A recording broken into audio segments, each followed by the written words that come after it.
Bonjour à tous, aujourd'hui on va parler du Meizu 16S. Alors si vous suivez un petit peu l'actu de la chaîne, vous devez savoir que ce téléphone, je l'ai reçu, je crois que c'était à peu près à la mi-août ou début août, je sais plus. Et à l'époque, j'étais censé vous sortir son test sous une quinzaine de jours. Et voilà, maintenant on est fin septembre, donc on peut dire que je suis grave à la bourre. Mais voilà, entre deux, j'ai eu d'autres téléphones, j'avais été aussi à Amsterdam pour découvrir les Note 10, il y a eu l'IFA qui est passé par là, et puis je suis aussi allé à Munich pour prendre en main les Mate 30, et ça on aura d'ailleurs l'occasion d'en parler très prochainement. Du coup, ce Meizu 16S était resté sur un coin de mon bureau, à attendre désespérément ce fameux test. Il était donc indispensable de réparer cette erreur, et justement, voici le test du Meizu 16S.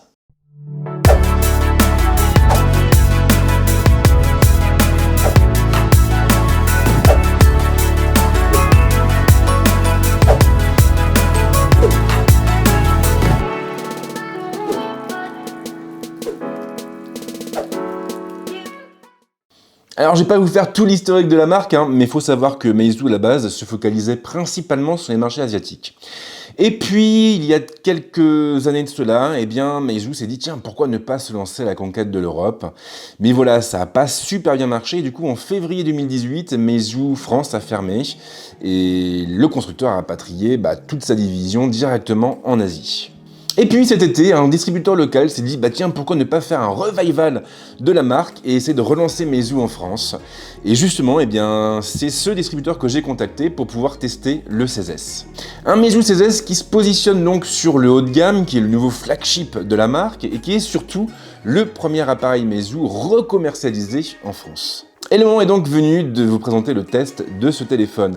Un test qui ira d'ailleurs assez loin, puisqu'on abordera une fois de plus tout ce qui a trait au design et à l'ergonomie. Et puis ensuite on enchaînera avec l'écran, le processeur, l'autonomie, pour rebondir sur la photo, la vidéo et terminer bien sûr avec la surcouche. Alors on a pas mal de boulot sur la planche, Maintenant je vais quand même essayer de faire court, histoire de ne pas vous mobiliser trop longtemps non plus.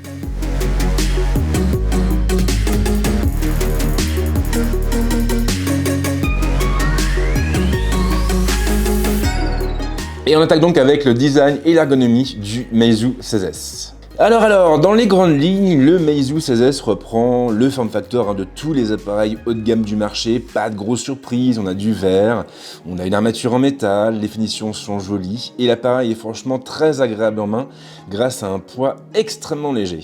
Car en effet là-dessus, le 16S atteint les 165 grammes sur la balance, et on peut dire qu'il se trouve aux antipodes d'un iPhone 11 Pro Max par exemple. Autre détail sympa, la plaque arrière est légèrement incurvée, et puis elle est aussi incrustée avec des motifs qui imitent un peu le Kevlar. Alors clairement moi l'effet j'aime beaucoup, j'adore même, mais franchement ça rappelle beaucoup les Mi 9T et Mi 9T Pro. Et puis surtout le verre est très salissant, il suffira de jouer avec le téléphone pendant quelques minutes pour voir apparaître une constellation de traces de doigts. L'écran est bien entendu borderless, mais il est surtout dépourvu d'encoches et de trous. En effet, Meizu a préféré conserver deux bandeaux qui se trouvent au-dessus et en dessous de la dalle. Alors rassurez-vous, ces bandeaux font quelques millimètres d'épaisseur, on peut dire qu'ils font même 2 ou 3 mm, et franchement, ils n'auront aucune difficulté à se faire oublier une fois qu'on sera en train de regarder des vidéos ou même des séries sur Netflix. Alors par contre, il y a un truc qui est très important, c'est que ces fameuses bordures ne sont pas de la même couleur sur tous les modèles. On a plusieurs versions, on a plusieurs coloris, on a notamment la version noire que j'ai donc, et une version blanche. Alors sur la version blanche, on a aussi une façade blanche. Ce qui veut dire que ces deux fameuses bordures sont de couleur blanche, et là en revanche, elles attireront beaucoup plus l'œil.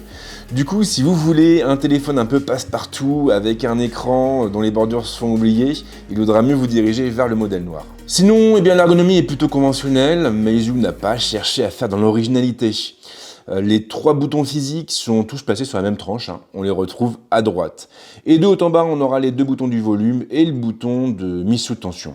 Le connecteur USB Type C est sur la tranche inférieure et il est encadré par la grille du haut-parleur, ou plutôt d'un des haut-parleurs, et la trappe des cartes. Une trappe qui se limitera à 2 cartes nano SIM. On ne pourra donc pas plugger, brancher, glisser une carte micro SD et c'est un petit peu dommage. Sinon, le lecteur d'empreinte, il se trouve directement placé sous la dalle et il fonctionne plutôt bien, comme on le verra tout à l'heure avec la partie consacrée à la plateforme.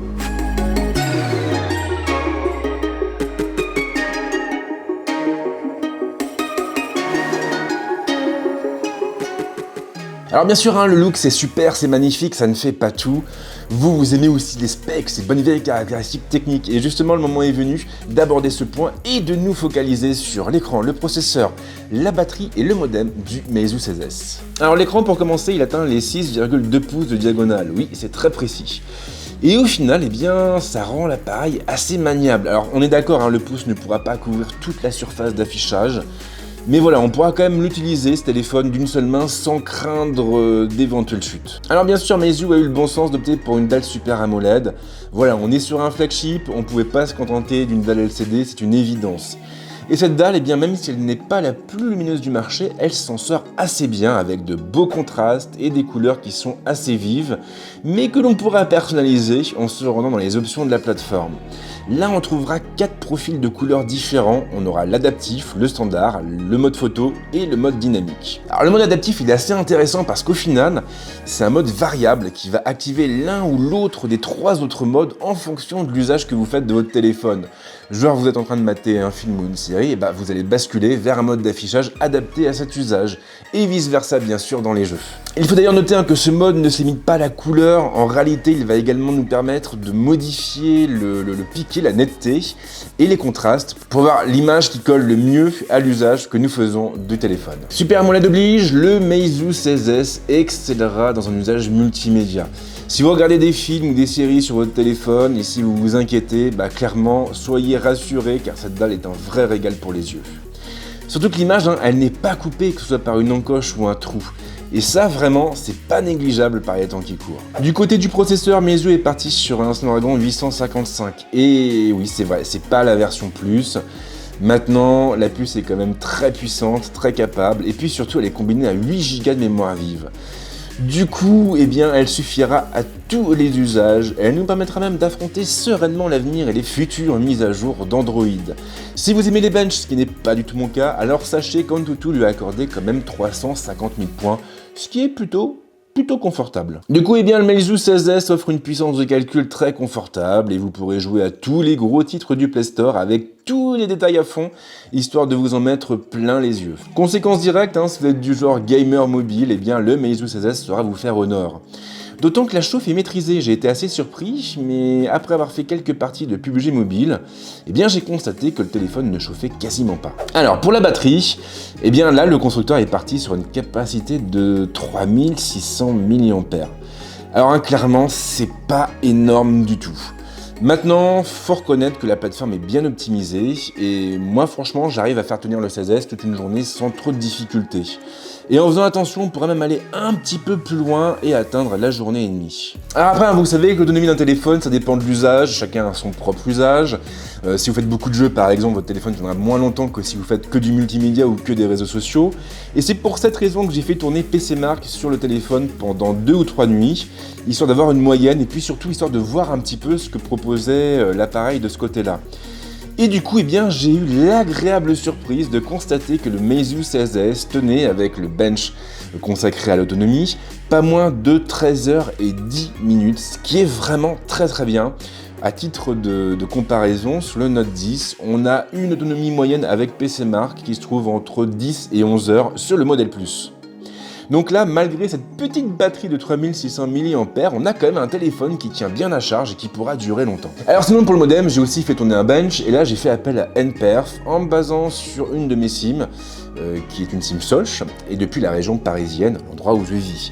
Alors j'ai fait tourner la solution plusieurs fois à différents moments de la journée pour essayer de calculer une moyenne, disons la plus représentative possible, et j'ai pris des notes, j'ai obtenu, c'est pas là, c'est pas là non plus. Voilà, ça y est.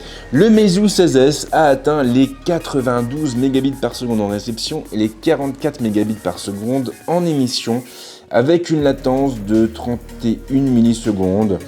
Au niveau des scores, on est à peu près à 87% web et à 93% en vidéo. Et c'est donc pas mal du tout. Alors c'est pas mal maintenant, c'est sûr que pour comparer encore une fois avec les derniers flagships de Samsung, on est quand même en dessous de ce que proposaient les Galaxy Note 10. Donc c'est un petit peu dommage. Si vous faites beaucoup de data, si c'est vraiment votre truc à vous, je pense, à mon avis, qu'il vaudra mieux vous orienter du coup vers un des téléphones de Samsung ou d'un concurrent. Parce que là-dessus, le modem du 16S, est quand même assez perfectible.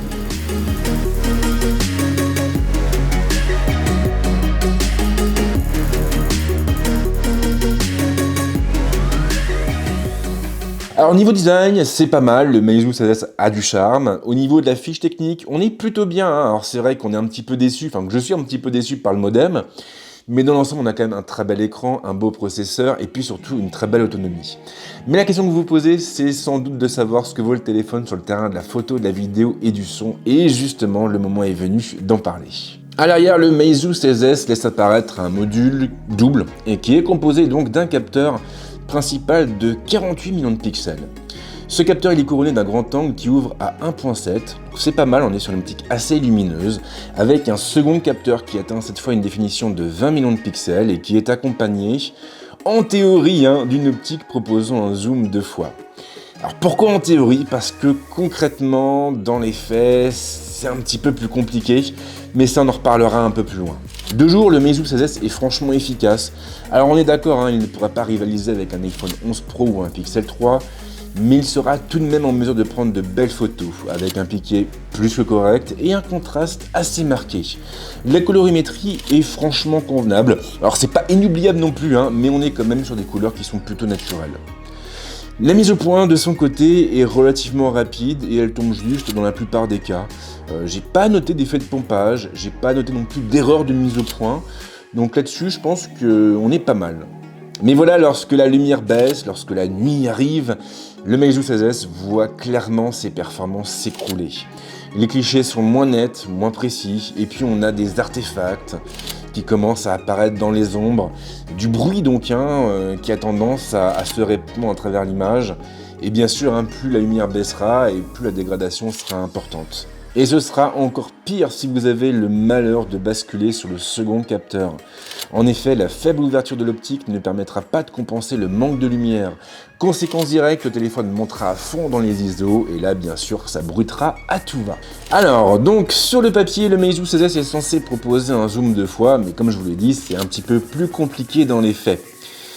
En réalité, si j'en crois les données EXIF associées aux photos que j'ai pu prendre avec le téléphone, alors les deux optiques embarquées seraient des grands angles, avec une focale un tout petit peu plus serrée pour le second capteur. Concrètement, ça veut dire quoi? Ça veut dire qu'on n'est pas du tout sur un ratio de 2 fois. Et ça veut dire aussi que le zoom qui est vendu n'est pas un zoom optique, mais un zoom hybride qui repose à la fois sur un grossissement optique lié à la focale et sur un grossissement numérique. Et ça, clairement, c'est pas une bonne nouvelle parce que le numérique, à l'heure actuelle, ne remplace pas l'optique et ça veut dire donc qu'on aura une grosse différence de piqué entre les deux capteurs. Moi, clairement, pour avoir shooté pas mal avec, j'en suis venu à rester sur le capteur principal et donc sur le capteur qui est surmonté d'un grand angle. Ce qui veut dire donc que le second capteur, finalement, a un rôle plutôt anecdotique. Voilà, il servira principalement à faire de beaux flous d'arrière-plan pour le mode portrait, mais ça n'ira pas beaucoup plus loin. Alors pour la vidéo, le 16S peut filmer en 4K, chouette, on est content, mais il devra s'imiter à une cadence de 30 images par seconde. Donc on n'a pas de 60 fps au programme, ce qui veut dire que si votre truc c'est les grands ralentis ultra cinématographiques, eh bien il faudra faire l'impasse dessus, ou alors partir après sur de la post-prod et créer un ralenti en fait avec, je sais pas, un soft comme Premiere Pro et créer des images intermédiaires, générer des images intermédiaires pour avoir une séquence un peu plus fluide. Alors après, par contre, le piqué est plutôt bon, et la dynamique me semble assez correcte, même chose pour la colorimétrie. Par contre, la stabilisation, c'est pas franchement ça, et vous aurez donc tout intérêt à investir dans un gimbal si vous voulez beaucoup filmer avec votre téléphone. Donc le bilan, il est assez mitigé. Maintenant, ce qui est bien, c'est que l'application photo est bien fournie, on a pas mal de modes. Alors en dehors des modes traditionnels, on a par exemple un mode portrait, encore heureux, un mode pro, on est rassuré, et puis un mode nocturne aussi, un mode cliché nocturne qui permettra de prendre des photos à différentes expositions la nuit tombée, et puis à fusionner le tout pour pouvoir générer des images un peu plus lumineuses. Donc ça c'est pas mal, on a une bonne application. Maintenant c'est vrai qu'en toute franchise, j'ai été assez déçu par les performances du Meizu 16S en matière de photos et de vidéos. Là pour moi on est vraiment très loin d'un flagship. Alors pour le son, il faut commencer par signaler que la prise casque n'est plus là. Elle a disparu et vous devrez donc vous rabattre sur du sans fil. Et là bien sûr tout dépendra de la qualité de votre casque ou de vos écouteurs. Concernant les haut-parleurs, ils sont au nombre de 2. On a donc un premier haut-parleur qui se situe entre le haut de l'écran et la bordure supérieure, et le deuxième est placé sur la tranche inférieure. Donc ça veut dire que le Meizu 16S pourra reproduire un son en stéréo, ce qui est quand même assez bien. Maintenant, les haut-parleurs sont de qualité perfectible aussi. En réalité, je les ai trouvés assez criards, et pour moi en tout cas, il manque vraiment beaucoup de profondeur.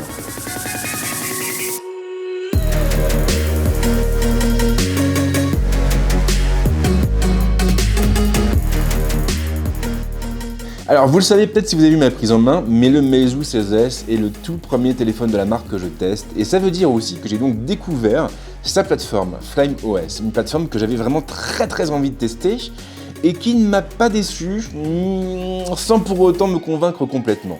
Explication. Alors, esthétiquement et ergonomiquement parlant, on reste sur l'Android, pas de grosse surprise, on a donc toujours une présentation sur plusieurs écrans d'accueil, ce qui est plutôt cool. En revanche, et c'est le premier problème, le drawer, l'écran des applications si vous préférez, passe malheureusement à la trappe. Ça veut dire que les applications installées viendront directement se placer sur les écrans d'accueil, un peu à la manière de ce que propose Xiaomi avec MIUI. Et pour moi, c'est vraiment dommage. C'est dommage parce que j'ai tendance à installer plein d'applications sur mes téléphones, et du coup, le fait de ne pas avoir de drawer m'a obligé à être un peu plus ordonné qu'à l'accoutumée, donc ça, il faut quand même le prendre en compte. Alors, pas de gros changement au niveau du centre de notif, il fait bien cohabiter les réglages rapides et les alertes des applications, le tout avec des visuels qui sont très dépouillés et très agréables. De manière plus générale, on sent vraiment que Meizu a fait en sorte de nous pondre l'interface la plus épurée possible, et le résultat est vraiment très convaincant, on se sent tout de suite comme chez soi. Et puis ce qui est bien, c'est que la marque nous laisse le choix, alors ça vaut pour l'interface, puisqu'on pourra installer des thèmes, mais aussi pour le système de navigation. Là, on pourra conserver les boutons tactiles ou partir sur un système de gesture. Et si vous optez pour les gestes, et bien là, vous aurez 2 configurations possibles. Vous aurez un mode, on va dire, gestures à 100%, et un mode qui s'appelle M-Back, qui est en réalité hérité des anciens Meizu qui proposaient un bouton physique muni de capteurs sensitifs. Donc concrètement, si vous optez pour le M-Back, eh bien vous aurez un bouton virtuel qui apparaîtra tout en bas et qui vous permettra d'effectuer les 3 commandes principales liées à Android. De manière plus générale, franchement, tout est assez clair, et ça vaut aussi pour l'écran des options. Meizu les a bien organisées et on trouvera rapidement ce que l'on cherche. Concernant la biométrie, franchement, on a le choix et ça fonctionne bien. J'ai pas eu de soucis avec la reconnaissance faciale, sauf en pleine nuit, bien sûr. Et le lecteur d'empreintes, lui, il s'est révélé assez réactif au quotidien. J'ai été même agréablement surpris par ses performances. Le vrai problème, finalement, vient de la profusion des applications qui sont préinstallées sur le terminal. On a bien sûr les outils de Google, mais on a aussi plein d'outils maison qu'on n'utilisera pas en fait, et puis qu'on laissera traîner dans un répertoire. Donc du coup, la solution, ce sera de prendre le temps de les désinstaller, ce qui est toujours assez chiant quand on déballe son téléphone et qu'on a envie de l'utiliser.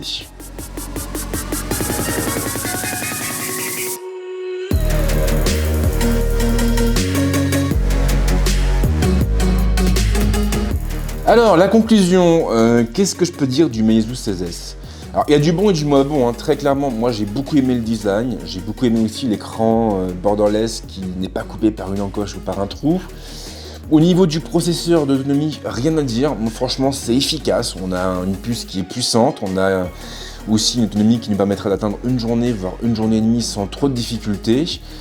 Après, le modem, c'est pas top, c'est pas génial. J'aurais aimé quand même avoir quelque chose d'un peu plus réactif et d'avoir de meilleurs débits.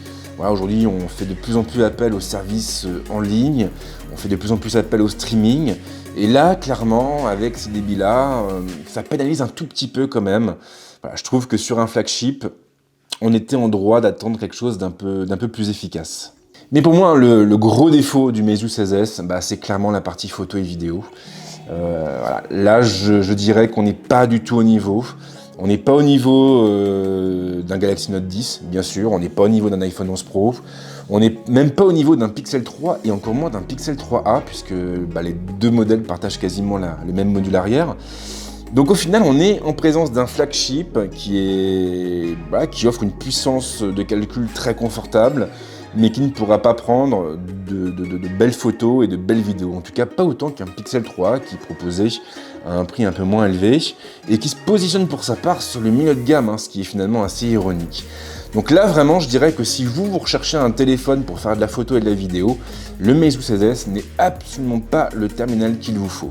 En revanche, si votre truc à vous, c'est plutôt les jeux, le multimédia, la bureautique, la consultation web, les réseaux sociaux, là, clairement, le Meizu 16S vous correspondra pleinement.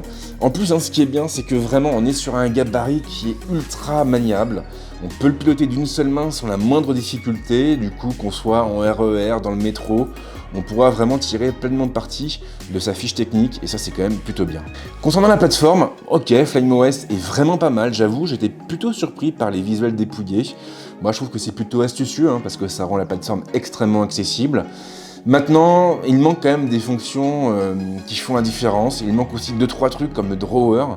Là, j'avoue que faire l'impasse dessus, c'est vraiment un peu dommage. Alors après, bien sûr, on pourra toujours bidouiller en passant par des launchers. Mais voilà, quoi. J'aurais vraiment aimé retrouver un lanceur d'applications dessus, un écran centralisant les applications sur FlymeOS.